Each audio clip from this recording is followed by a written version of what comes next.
Welcome back to the Charlie Cook Cricket Podcast. Now, what a day we have had today. Shoaib Bashir, 6 for 81 in the second innings, bowling Zimbabwe out for 255 as England win by an innings and 45 runs. A complete dismantling of Zimbabwe in the end. Now, I am just on my own today. I think everyone is out playing club cricket, so we couldn't get a guest for today. So you are going to have to enjoy my dulcet tones for about 10 minutes or so as we wrap up this game. We covered most of what we would have covered today with Joe yesterday. Anyway, so if you haven't listened to that one already, go back and listen. We basically said exactly what was going to happen.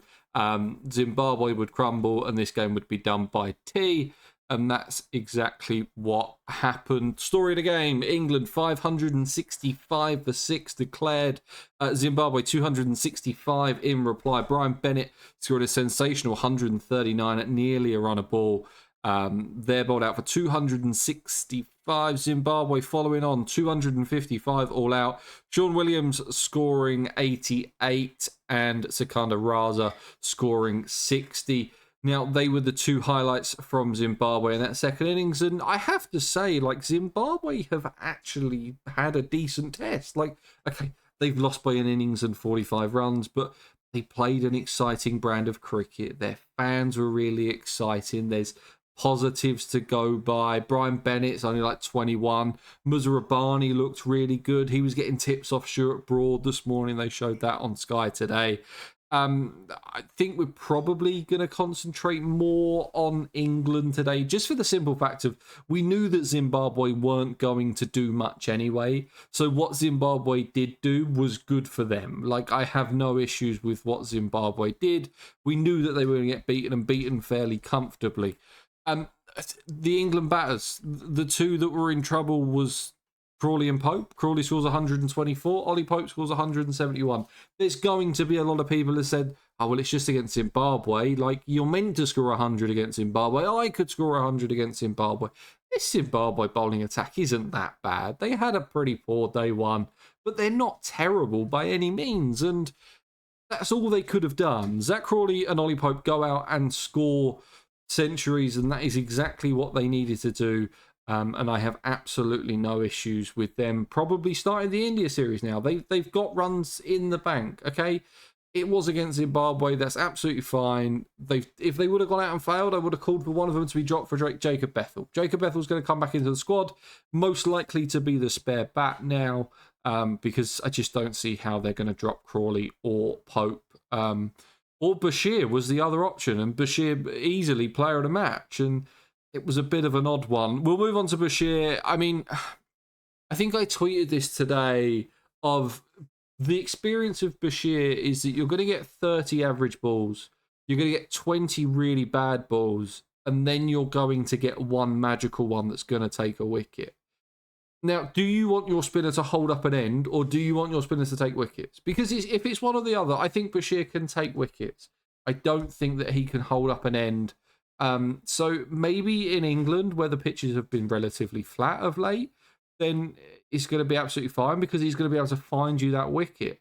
When you want to rest and rotate your seamers in Australia, where seam is going to be the main port of attack, then I don't know if that's necessarily going to work. It does worry me how much control he has, but as we spoke about yesterday, he is only 21, and the fact of you don't really learn your craft as a spinner until your late 20s, early 30s, and he's 10 years away from that now.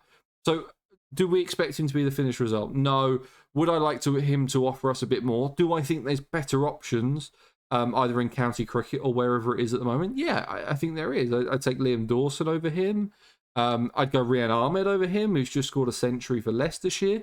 But a lot of these are for the fact of they offer you something with the bat and in the field as well, whereas Bashir is not great in the field. He's obviously useless with a bat, which I think is things that let him down. If he could be a decent bat and a decent fielder, then you could see why you keep trying him in the side. But although he's taken 9 wickets today, I'm just still not sold on it. I think there's a lot of questions. I think there's a lot of questions with this seam bowling attack because they just didn't look that good at times. I thought Gus Atkinson looked slow again. and just I don't quite buy it. And it's not the Gus Atkinson that we saw burst onto the scene at Lords about this time last year against the West Indies. Sam Cook, I don't think, has done anything to cement his place in the side and show that he should be the one that should replace Chris Wokes, because Chris Wokes offer you something with a bat. I mean, in terms of skill, I think Sam Cook is definitely up there and probably more skillful than Wokes. But the fact of the matter is that he just hasn't performed today, and I think he'll get another chance. He'll have to get another chance. You can't just be one and done when it comes to Test matches. I think there was enough. There was a few spells that he bowled that he looked really good, but I think he was relatively unlucky at times. A couple of inside edges, a couple of outside edges that go through the slips and things like that. But Tongue again getting back into Test cricket. I thought he was probably out of the three of them between Cook, Atkinson, and Tongue. I thought Tongue looked the best. Whether that's the extra pace, I'm not 100% sure. I thought Ben Stokes looked fantastic and always does. I mean, he's such a good bowler. Like, he is just incredible when it comes with the ball in hand. He hasn't been great with the bat, and we're going to need to see performances from him with the ball if he's not going to be performing with the bat. Looking ahead to India now, I think you've got to go with a similar lineup. I'd imagine Wokes will come in for Cook. You're going to want to bring Cast back into that lineup. It would be interesting to see if they have a look at Matty Potts at some point during the series. I'm sure they would. I think Potts is incredible. I really think that Potts needs to be in an England side at some point. He just always seems to be left out. Like, I know we've picked Sam Cook this time, and it almost like it was playing a little bit of lip service to the county fans of keep saying, "No, you got to pick Sam Cook." And I do think Sam Cook would have been picked up last summer if it wasn't for his injury going into the West Indies, and then we found Gus Atkinson and all the things like that change. I think Brian Cast is going to be really important to this side. I think Josh Tongue's going to be really important. I do hope they play Potts. Archer's a question mark. You're probably looking at the back end of the series.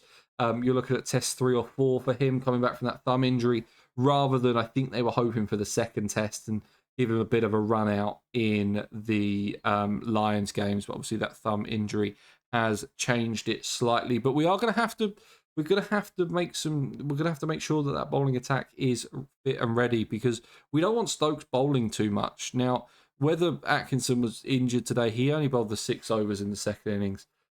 Which did seem a bit odd. I wanted to see a little bit more this week from the seam bowling attack, and just looked a little bit lifeless, out of ideas very quickly, and I think it could get better. One thing I will say, Harry Brooks' catch today was an absolute rip snorter.